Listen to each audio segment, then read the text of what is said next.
పేరు అరుణ్ కుమార్. ఈ కేసులో మిమ్మల్ని డిఫెండ్ చేయబోతున్న లాయర్ని. ఈ ప్రపంచంలో ఏ లాయరు డాక్టర్ గీతను రక్షించలేడు. భుజంగం, నీ కొడుకు నేరం చేసి ప్లేడర్ కంటే పకడ్బందీగా నేరాన్ని గీత మీదకి నెట్టాడు. కేసు బాగా తీసుకుంది. అయినా మన జాగ్రత్తలో మనం ఉండాలి. ప్రాసిక్యూటర్కి సలహాలు ఇవ్వడానికి అన్ని విషయాలు నాకు పూర్తిగా తెలియటం అవసరం. ఏం చెప్తున్నారు గారు? ఒకసారి నా హాస్పిటల్లో నర్సు నిర్లక్ష్యం వల్ల ప్రసవం కష్టమై ఒక పేషెంట్ చనిపోయింది. తప్పు నర్సుదే అయినా డాక్టర్ని నేనే కనుక ఆ నేరం నా నెత్తిన పడింది. దాన్ని ఆధారం చేసుకుని నగ్నం అనే పత్రికలో పాత్రుడు అనే వ్యక్తి నన్ను నా హాస్పిటల్ని విమర్శిస్తూ చాలా ఘోరంగా ఒక వ్యాసం రాశాడు. ఆ విషయంగా మేము పాత్రుడు చాలా గొడవలు పడ్డాం. బద్ధశత్రువులుగా మారిపోయాం. అలాంటిది ఒకరోజు ఆ పాత్రుడిని అపస్మారక స్థితిలో పేషెంట్ గా నా హాస్పిటల్లో జాయిన్ చేశారు. పాత్రుడికి గీతానందకి ఉన్న పాత శత్రుత్వాన్ని ఉపయోగించుకొని అతన్ని ఆమె హాస్పిటల్లోనే చేర్పించడం చాలా తెలివైన పని. అవును నరసింహం, కొద్దిగా బుర్ర ఉన్నవాడు కదా అని పాత్రుని పత్రికలో పార్ట్నర్ గా చేర్చుకున్నాం. ఇచ్చిన దాంతో తృప్తి పడక లాభాల్లో వాటా పెంచాలని గొడవ పెట్టాడు. అందుకే నాగేంద్ర చేత పని చేయించాల్సి వచ్చింది. వచ్చిన వాడు శత్రువే అయినా డాక్టర్గా నా బాధ్యతను నేను చక్కగానే నిర్వర్తించాను. పాత్రుడికి జబ్బు తగ్గుముఖం పట్టింది. ఆ రోజు డాక్టర్ ఆనంద్ గారు ఏదో మెడికల్ కాన్ఫరెన్స్ కి ఢిల్లీ వెళ్లారు. నేను ఒంటరిగా ఉన్నాను. హలో, నేను మేర్ని మాట్లాడుతున్నానమ్మా. బెడ్ నెంబర్ 45 పేషెంట్ నిద్రపట్టగా అల్లాడిపోతున్నాడు. ఒకటే దగ్గు, ఆయాసం. దానికి కంగారు ఎందుకు మేరీ? మార్ఫిన్ సెలైన్ 500 ఒక డోసు ఇవ్వు. మత్తుగా నిద్రపోతాడు. అది మన స్టోర్ లో స్టాక్ లేదమ్మా, అయిపోయింది. సరే, నా దగ్గర ఉంది, నేనే తీసుకొస్తాను. అలాగేనమ్మా, అలాగే.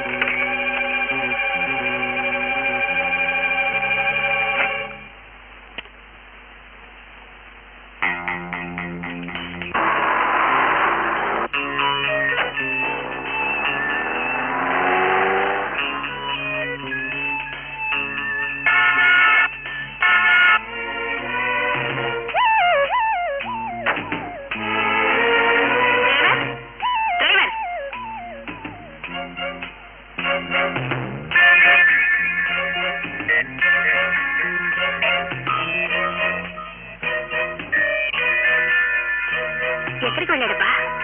దారికి అడ్డంగా పెట్టి వెళ్ళాడు. ఫోన్.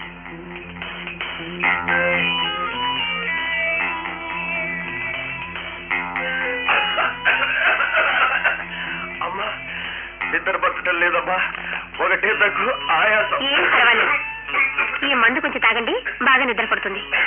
నోరు తెరవండి. జాగ్రత్తగా చూస్తూ. అలాగేనమ్మా.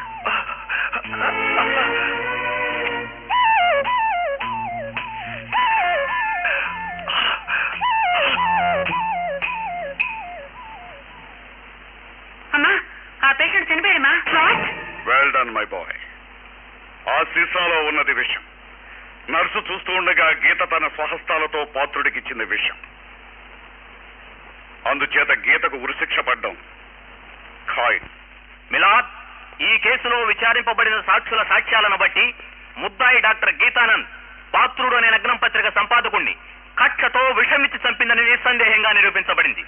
కనుక ముద్దాయి చేసిన ఈ నేరానికి ఉరిశిక్షే తగిన శిక్ష అని కోర్టు వారికి విన్నవించుకుంటున్నాను.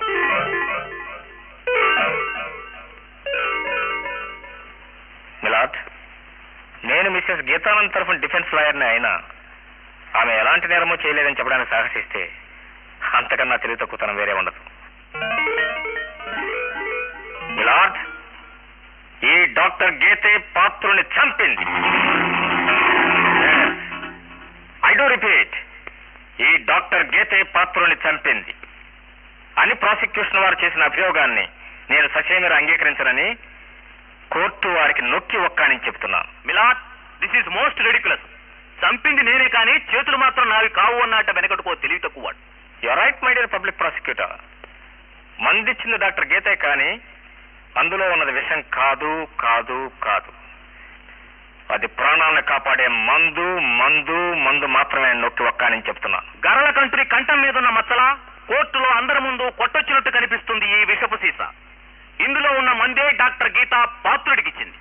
కళ్ళ ముందు కనిపిస్తున్న ఈ సాక్ష్యాన్ని కొట్టి పారేయటంలో కుర్రతనం మాత్రమే కనిపిస్తుందని నేను కోర్టు వారికి నొక్కి ఒక్కానిస్తున్నాను. మిస్టర్ అరుణ్ కుమార్, ఈ బాటిల్లో ఉన్నది ప్రాణాంతకమైన విషమని కెమికల్ రిపోర్ట్ లో ఉంది. ఎస్ మిలాద్. ఈ కెమికల్ రిపోర్ట్ పూర్తిగా చదివి నేను మాట్లాడుతున్నాను మిలాడ్. దైవం ఇచ్చిన ప్రాణాన్ని ఈ కెమికల్ రిపోర్ట్ గానీ, గౌరవనీయులైన పబ్లిక్ ప్రాసిక్యూటర్ గారి వాదనా పటిమ గానీ నిర్దాక్షిణ్యంగా మద్దతు చేయడానికి మనం సహకరించకూడదని నా వాదన. అంటే మీరు ఈ కెమికల్ రిపోర్ట్ ని అనుమానిస్తున్నారా mister? I very much reject this chemical report. ఈ కెమికల్ రిపోర్ట్ ఆ దైవలోకాల నుంచి సరాసరి భూలోకాన్ని దిగి వచ్చిన దైవమంత్రమేం కాదు. దీన్ని తయారు చేసింది కూడా మానవ మాత్రమైన ఓ డాక్టరే. Don't you forget. అతను దీనిలో ఉన్న మందుని విషంగా భావించి పొరపాటు స్టేట్మెంట్ తయారు చేసి ఉండొచ్చు, ఈ రిపోర్ట్ ఇచ్చి ఉండొచ్చు. ఆ బాటిల్లో విషయం లేదని మీరు కేకలేస్తే సరిపోదు మిస్టర్ అరుణ్ కుమార్. కేకలు కాదు మై డియర్ పబ్లిక్ ప్రాసిక్యూటర్, సవాల్ చేస్తున్నాను. కోర్టు వారికి కావాల్సింది మీ సవాళ్లు కాదు, రుజువులు, సాక్ష్యాలు. మీకు కావలసిన అన్ని సాక్ష్యాలు, రుజువులు నేనే.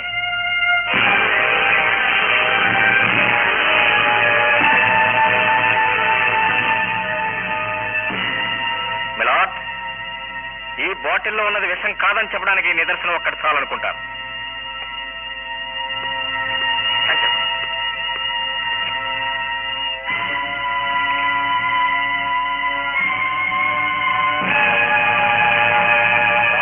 హత్యానేరంలో ప్రధాన సాక్ష్యంగా చూపబడిన విషం కాదని రుజువైనందున ముద్దాయి డాక్టర్ గీతానంద్పై ఆరోపించబడిన హత్యానేరాన్ని కొట్టివేస్తూ ముద్దాయిని నిర్దోషిగా నిర్ణయించి విడుదల చేస్తున్నాం.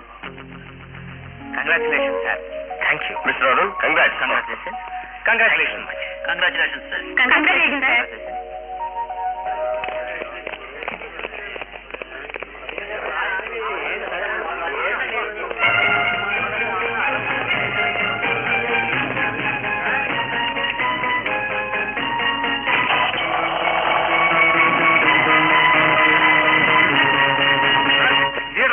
Yes, sir. అరుణ్, ఒక్క నిమిషం, ఇప్పుడే వస్తాను.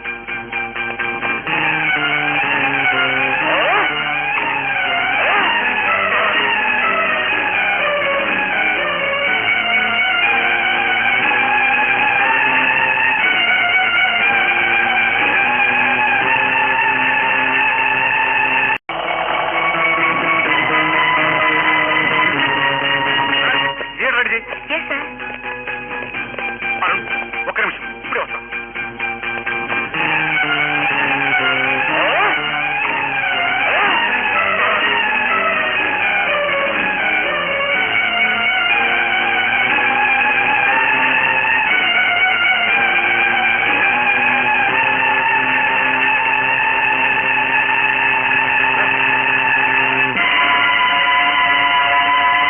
అరుణ్, లే. అరుణ్, ఏమిటిది? కోర్టులో నేను త్రాగిన విషయం డాక్టర్. నాకు చిన్నప్పటి నుంచి యోగాభ్యాసం చేసే అలవాటు ఉంది.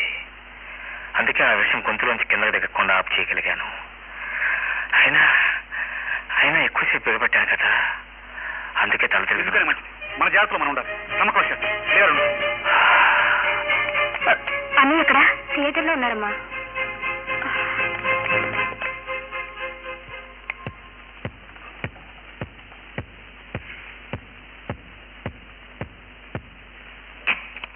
అన్నయ్య, అరుణ్ ఎలా ఉన్నాడు? గండం గడిచింది శోభ, ప్రాణాపాయం తప్పింది. గీత, నీకు అతను ప్రాణాలు పోస్తే భగవంతుడు అతను ప్రాణాలు పోశాడు. అంటే అతను తాగింది విషయమేనా? 100 విషయమే. My God. ఎంతసేపు తన యోగాసనాల శక్తితోనూ మనోబలంతోనూ ఉగ్గబట్టగలిగాడు. ఇంకొద్దిగా ఆలస్యమై ఉంటే. Please please don't say it అన్నయ్య. ఎందుకలా చేశాడు? ఏమో, అతనికి ఆ దేవుడికి తెలియాలి.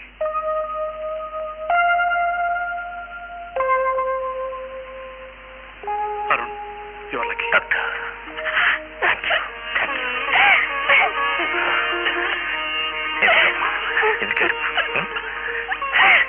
I'm all right. You don't worry. అసలు ఆ బాటిల్లో విషయం లేదు. మీ బాబు కొడుకులు ఇద్దరు అబద్ధం చెప్పి నన్ను చీట్ చేశారు. ఇదే నిజం. విషయం లేకపోతే పాత్రుడు ఎలా వస్తాడు అంకుల్? మరి వీడెందుకు చావలేదు? అమృతం దాగి ఉంటాడు. Stop that nonsense. నోరు మూయని భుజంగం గారు, అయ్యగారు తీసుకెళ్తకండి.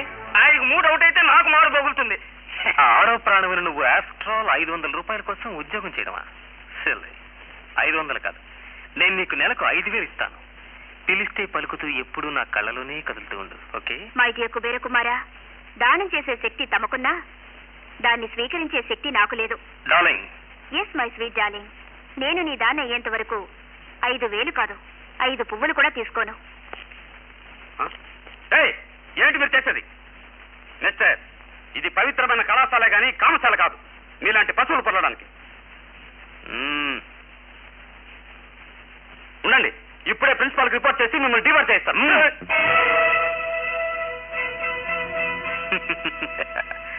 మిస్టర్ ప్రొఫెసర్, మీరు ఈ కాలేజీ కొత్త ఉండొచ్చు. కోర్టులు మా ఇళ్ళు, పోలీసులు మా జవాన్లు, ఇక స్టాఫ్ అండ్ స్టూడెంట్స్ అంతా నా అభిమానులు. క్రైమ్ కేసరి పులిగడ్డ నరసింహం కుమారుని, విక్రమ్ కుమార్ని ప్రాణాలు తీయడం కూడా నాకు చాలా వినోదం. ఈ క్షణమే మిమ్మల్ని చంపేసి ఈ అమ్మాయిని మీరే బలాత్కరించి మానభంగం చెయ్యబోతుంటే చూసి సహించలేక చంపానని చట్టాన్ని మీ చుట్టాల్ని కూడా నమ్మించగలం. అర్థమైందా? నేను ఎన్ని సంవత్సరాలు చదివిన శాస్త్రాల కంటే చక్కగా అర్థమైంది. బాబు, నన్ను క్షమించు. నేనేమి చూడలేదు. నాకు సెలవిపిస్తే నేను వెళ్ళిపోతాను. Good man, పైకొస్తారు. డార్లింగ్, మిమ్మల్ని కూర్చోమన్నారు బాబు.